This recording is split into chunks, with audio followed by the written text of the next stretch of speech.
Hi everyone, welcome back to my channel and for another G45 project.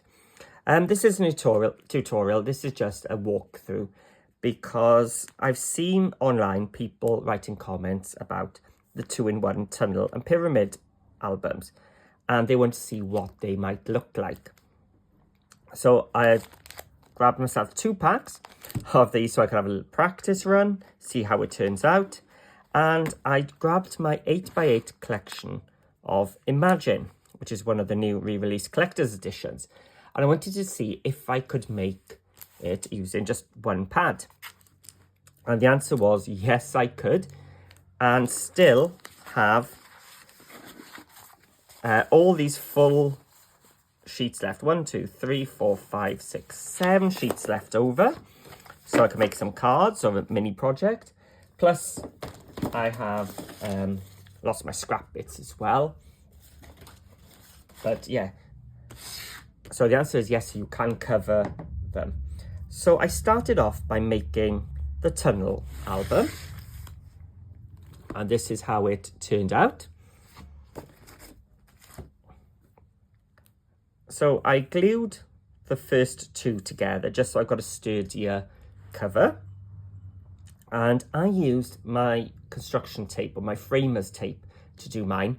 I didn't use the hinges that come in the kit, so I wanted to have a different method. So this is what I did. So I did lots of fussy cutting of the flowers so that we're going in through it. I managed to get both of these then pieces. So you have a look, there it is actually raised there. So I got both these pieces out of the one piece of the 8x8. And as you open it up, you can see that's frame. If I was to do it again, I might even add a piece of acetate onto this or in between, just to give it a bit of sturdiness and so that it protects the insides. So again, I used this yellow striped and lots of fussy cutting layered up on top of each other just to frame that center. So as you look back, you've got this depth going on.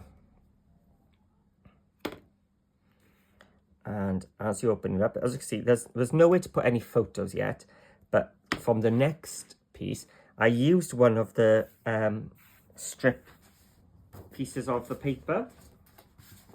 Have I got one left? This one.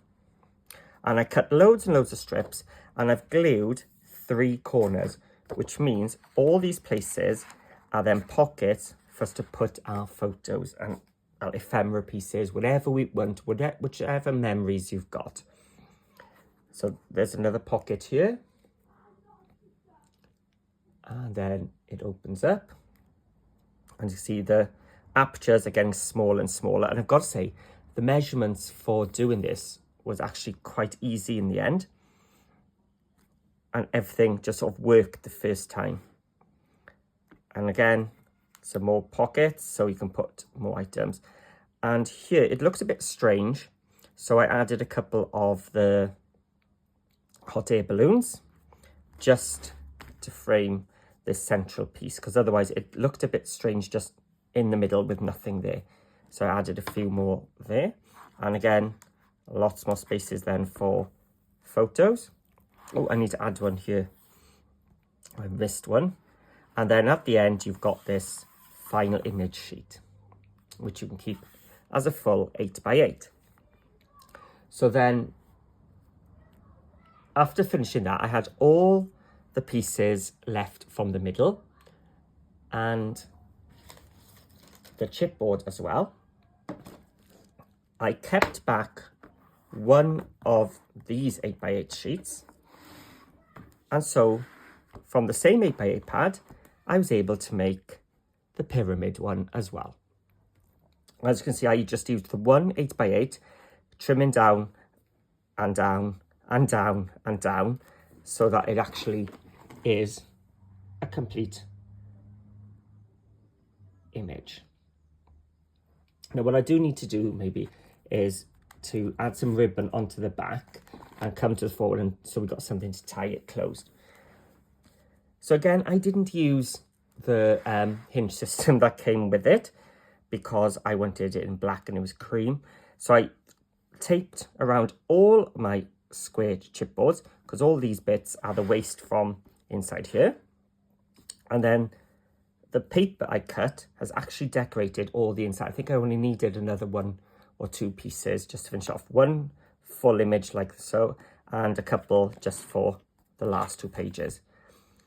And I've just done a nice simple one. So just patterned the paper there and added a pocket in there. So there's an 1/8 of an inch gusset on each of these then, just to make room for the pockets and for you to have room to put it in.